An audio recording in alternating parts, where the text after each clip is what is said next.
Summa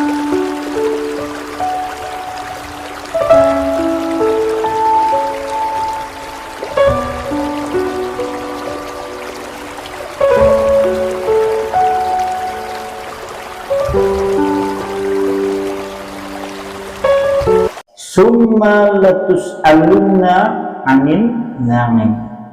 Summa latus'alunna yawma idzin anin na'im. Kemudian sampean betul-betul gak ditakoni esok anin na'im, tentang segala nikmat-nikmat hidup. Sampean ngesuk pun siap-siap jawabannya sampean tatkala pulang kembali kepada Allah. Nikmat di dalam hidup ini semuanya kelak akan ditanya, jenengan pun mempersiapkan jawabannya. Jenengan pun mempersiapkan jawabannya pada hari itu. Wah, segini kan jenengan terus ditakoni, nikmat apa? Nikmat kita kalau kemudian disebutkan di dalam Al-Quran, semua nikmat yang dirasakan oleh manusia di akhirnya eling-eling, sampai manusia itu disuruh untuk menghitung-hitung nikmat, tidak pernah akan mampu. Disuruh untuk menuliskan dan menyebutkan, tidak pernah akan selesai untuk menyebutkan nikmat itu. Panjenengan semuanya, kita semuanya yang ada di sini, setiap manusia yang hidup di dalam kehidupan dunia, sungguh betul-betul akan ditanya tentang segala nikmat di dalam hidup. Nah, kemudian berikutnya, sekarang seperti ini. Contoh di dalam hadis Rasulullah. Nah, sekarang hadis Rasulullah, yaitu beberapa nikmat yang nanti akan ditanyakan oleh Allah. Haraja Rasulullah sallallahu alaihi wasallam, Rasulullah pernah keluar. Rasulullah pernah metu malam-malam atau suatu hari. Tiba-tiba kemudian dia bertemu dengan sahabat Abu Bakar dan Umar. Wengi-wengi Nabi keluar dari rumahnya. Tiba-tiba dia bertemu dengan sahabat Abu Bakar, bertemu dengan sahabat Umar. Lantas Rasulullah SAW bersabda atau berkata kepada sahabat Abu Bakar dan Umar, "Ma ahrajakuma min buyutikumul ju', ma ahrajakuma min buyutikumul hadisah." Kata Rasulullah, apa yang menjadikan kalian semuanya itu keluar dari rumah-rumah kalian jam-jam yang seperti ini? Lantas kemudian dijawab oleh sahabat Abu Bakar dan sahabat Umar, "Al-ju' ya Rasulullah, kami lapar wahai Rasulullah." Kata sahabat Abu Bakar, kata sahabat Umar, "Kami lapar ya Rasulullah." Terus dijawab oleh Rasulullah, "Walladzi nafsi biyadi, demi zat yang sungguhnya jiwaku ada di tangannya, yang mengeluarkan aku Rasulullah dari rumahku juga rasa lapar." Berarti wong telu metukan rumah rasa lapar temenan. Wong telu keluar dari rumah betul-betul mereka bertiga kemudian lapar. Jenengan membayangkan orang yang paling mulia di dalam kehidupan ini, Abu Bakar As-Siddiq, kemudian Umar dari golongan sahabat-sahabat, dan yaitu Nabi kita yang paling mulia, yang paling dicintai, orang yang jelas masuk ke dalam surga, dan dia mendapatkan jaminan yaitu surga dari Allah Subhanahu wa Ta'ala. Pernah di dalam kehidupan dunia ini, dia dari pagi sampai malam belum menemukan bahan makanan. Sampai tiga orang ini kemudian keluar dari rumah, kemudian mereka bertemu di simpang jalan. Lantas Rasulullah SAW singkat cerita pergi mereka bertiga menuju rumah sahabat Ansor. Lantas bertiga ini pergi menuju rumah sahabat Ansor. Begitu ketika itu datang ke rumah sahabat Ansor, singkat cerita, sahabat Ansor itu kemudian menyediakan makanan, kurma kering, kurma merah, kurma basah. Sampai kemudian Rasulullah SAW pada saat itu melihat sahabat itu kemudian menyembelih kambing dan menyediakan air susu. Lantas kemudian mereka akhirnya makan kurma kering, kurma merah, kurma basah. Dan mereka juga makan daging kambing, minum susu pula pada malam itu. Nah, setelah kemudian mereka kenyang, lantas Rasulullah kemudian bertanya kepada sahabat Abu Bakar dan sahabat Umar, "Ya Abu Bakar, ya Umar," katanya, "la tush'alunna man hadha na'im." Sungguh kamu itu akan ditanya tentang nikmat ini, itu mengeluarkan dari rumahmu itu rasa lapar, sampai kemudian engkau tidak pulang kecuali mendapatkan nikmat ini. Itu makan kurma kering, makan kurma basah, makan kurma merah, makan daging kambing pula, dan minum air susu pula. Artinya sehingga ditakorin Allah siji dalam yaitu hadis ini diantaranya adalah makanan. Makanan apa saja yang kita makan kelak kita akan ditanya. Wah, jenengan konyetnya jawabannya. Bayangkan, mulai dari zaman dulu sampai zaman kita hidup hari ini, apa saja yang kita makan kelak akan ditanya oleh Allah. Jenengan konyetnya jawabannya. Gue kepilih jajal ngesuk. Kenapa? Seperti itu. Minuman juga demikian. Jenengan mulai dari zaman dulu sampai zaman sekarang, minum juga kelak akan ditanya oleh Allah. Sampai kalau dalam hadis Rasulullah disebutkan spesifik di antara minuman yang akan ditanya adalah minuman dingin. Padahal dewek sing pakai wedang beninge, air susunya, ngombe es buah, es dawet, fanta, dan yang lain-lain. Kelak itu semuanya tercatat oleh Allah. Dari mana dia membelinya, kemudian diminumnya, kemudian untuk apa kemudian dia minum, semuanya kelak telah tercatat di sisi Allah dan sampai kelak ditanya. Pantas tak kala kemudian kita di yaumul hisab cukup makan waktu yang cukup lama. Perjalanan kita di dunia ini cuma sebentar saja. Kita memiliki perjalanan hidup yang cukup panjang setelah kita kemudian meninggal. Wis ninggal komenteni tekan dina kiamat. Konek wis tekan dina kiamat sampai digiring mempadang mahsyar. Nang padang mahsyar jenengan berdiri selama 50.000 tahun. Begitu jenengan berdiri 50.000 tahun, jenengan ada di yaumul hisab, masing-masing mulai dipanggil dia oleh Allah. Ada yang makan waktu 50.000 tahun, ada yang makan waktu 40.000 tahun, bahkan ada yang makan waktu cukup lama menghadapi pertanyaan yaumul hisab dari Allah Subhanahu wa taala. Kalau sambat mengsapa sisa. Sampai murid nang alam dunia ki sewidak tahun 70 tahun ki sedela. Mulane wong Jawa ngomong, sing jenengane wong murid nang alam dunia ki jerene mampir ngombe. Gue jerene dia memang anak bener ya, karena memang kita hidup di dunia ini sebentar, perjalanan kita cukup panjang. Artinya seandainya panjenengan menyadari hal itu, sanggup bahwa musul kondur mengersanipun Allah, berarti membutuhkan bekal yang cukup banyak. Gue panjenengan berarti ngesuk makanan apa saja kelak akan ditanyakan, minuman apa saja kelak akan ditanyakan. Terus kemudian berikutnya, kalau menurut hadis ini, yang akan ditanyakan adalah juga diantaranya mengecap rasa, manis, asin, asam, dan yang lain itu juga kelak akan ditanyakan oleh Allah Subhanahu wa taala. Makanan apa baik mulai sing manis, asam, pedes dan yang lain-lain semuanya itu akan ditanyakan oleh Allah.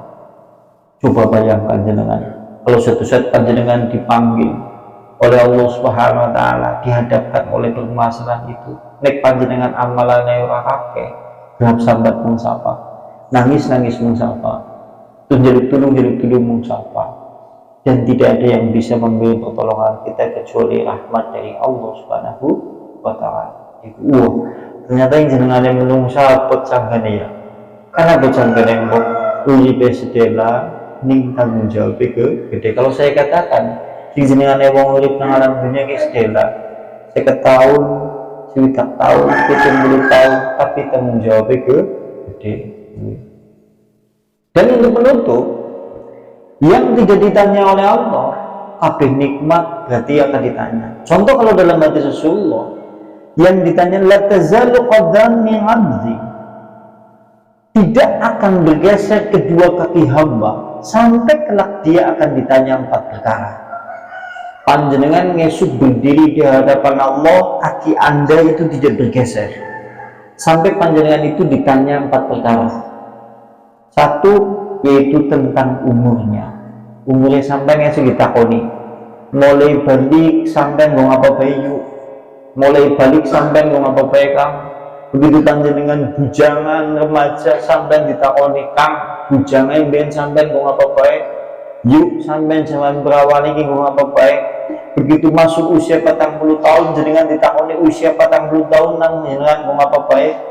Panjenengan juga ditakoni usia 40 tahun mau apa baik. Begitu masuk usia 50 tahun panjenengan juga akan ditanya.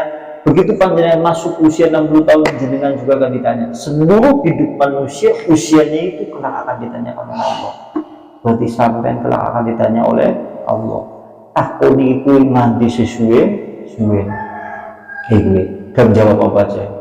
Kalau seandainya kemudian kita tidak membawa bekal yang banyak, singlah ditakoni kita lu, singlah ditakoni kita lu, kabeh nikmat apa baik berarti ditakoni Allah. Yang tidak ditanya itu disebutkan di dalam hadis ini. Innal mas'uluna an hadza yaumil qiyamah. Ya Rasulullah, kata sahabat-sahabat, wahai Rasulullah, apakah kami ini semuanya akan ditanya tentang nikmat-nikmat di dalam hidup pada hari kiamat? Kata Rasulullah, jawabnya na'am. Tatkala sahabat bertanya kepada Rasulullah, ya Rasulullah, apakah seluruh nikmat di dalam kehidupan dunia ini akan ditanya oleh Allah pada hari kiamat? Jawabnya Rasulullah, na'am, ya, kecuali 3. Berarti kecuali 3. Satu yang tidak ditanya oleh Allah adalah yaitu pakaian yang hanya menutupi badan, kelambi sing sekedar menutupi badan. Maksudnya adalah seperti ini, pakaian panjenengan yang hari ini pakai, mulai dari zaman dulu sampai zaman sekarang, itu semuanya ditanya. Semuanya ditanya. Kalau seandainya jumlahnya ada 1 juta pakaian, si jitok sing ora ditakoni klambine 999 semuanya itu akan ditanya oleh Allah. Jangan pun lihatnya jawabannya. Kalau itu berwujud itu harta benda dunia, misal seperti pakaian, pertanyaannya ada 2. Tukune kan ngendi, nggo apa? Lambine sampean kan di terus sampean nggo apa? Iku. Pertanyaannya 2. Yang kedua, yang tidak ditanya oleh Allah Subhanahu wa taala adalah roti kering. Roti kering ge roti sing atos. Nek ora langsung dimama itu susah. Kudune cukup damang banyu dhisik nembe bisa dipangan. Sampean pernah mangan roti seperti itu ora ditakoni. Berarti roti Hasanah, roti Citra Lestari, roti yang lain-lain, roti sing dimana nikah kan ditakoni. Takoni dengan Allah SWT. Ngesuk kemudian kelak akan ditanyakan oleh Allah. Sing ora ditakoni adalah roti kering, roti yang keras. Di antaranya nek roti kering di zaman dulu nek dipangan kudu dicucuknya banyu dhisik. Mulane Ibnu Jauzi pernah disangoni nang ibune roti kering. Dheweke nek mangan roti kering itu harus mencari sungai. Karena nih kemudian orang nemu kali, keangan roti ini kemudian dipangan. Begitu dia menemukan sungai, keluarkan rotinya, celup-celupkan di air sungai itu, kemudian baru bisa dimakan. Ki roti kering, ki sing roti ditakoni. Anak pukis ditakoni, papau ditakoni. Supaya coba mengingat takoni, semua apa saja mau coba. Jenengan mengganti kayak gitu begini saja. Berarti apa aja? Ditakoni. Dan berikutnya yang ketiga, sing boten dipun tanglet tentang Allah, sing nomor teduh, yaitu rumah yang hanya didiami, rumah yang hanya untuk tempat berteduh. Maksudnya ini, rumah yang tempat berteduh, contohnya gini nang kitab ini disinggung, di rumahnya kayak rumahnya Salman Al-Farisi. Rumahnya Salman Al-Farisi adalah nek dheweke ngadeg nyenggol payon. Nek dheweke tidur, kakinya menyentuh gawangan pintu depan, kepalanya menyentuh tembok bagian sebelah sini.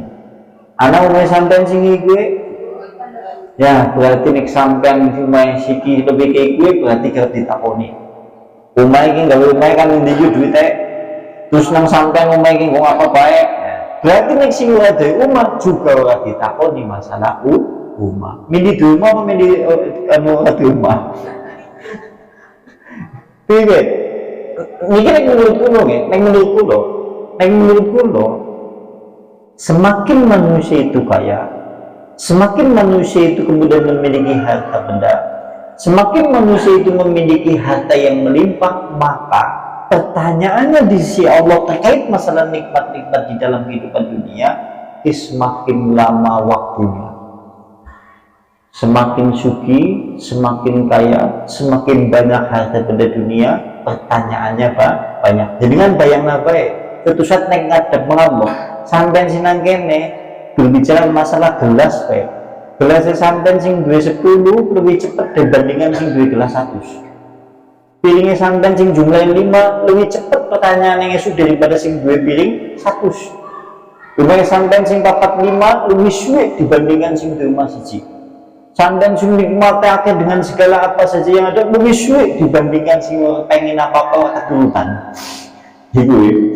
Jadi maksudnya seperti itu. Nah, panjenengan kon bersiap-siap jawabannya. Makanya bab ini masuk sebelum memasuki bab renungan usia 50 tahun, 60 tahun, 70 tahun setelah membicarakan yang kemarin kan ngomong di antaranya begitu usia 40 tahun kita disuruh untuk berdoa di dalam surat Al-Ahqaf ayatnya ayat 15, Robbi auzi'ni, kalimatnya ini ya Allah tunjukilah aku agar aku senantiasa bersyukur atas nikmat-nikmat yang telah Engkau berikan. Makanya kemudian setelah itu membicarakan masalah surat ini. Nanti kemudian masuk ke bab yaitu umur 50, 60, 70 tahun. Maksudnya demikian.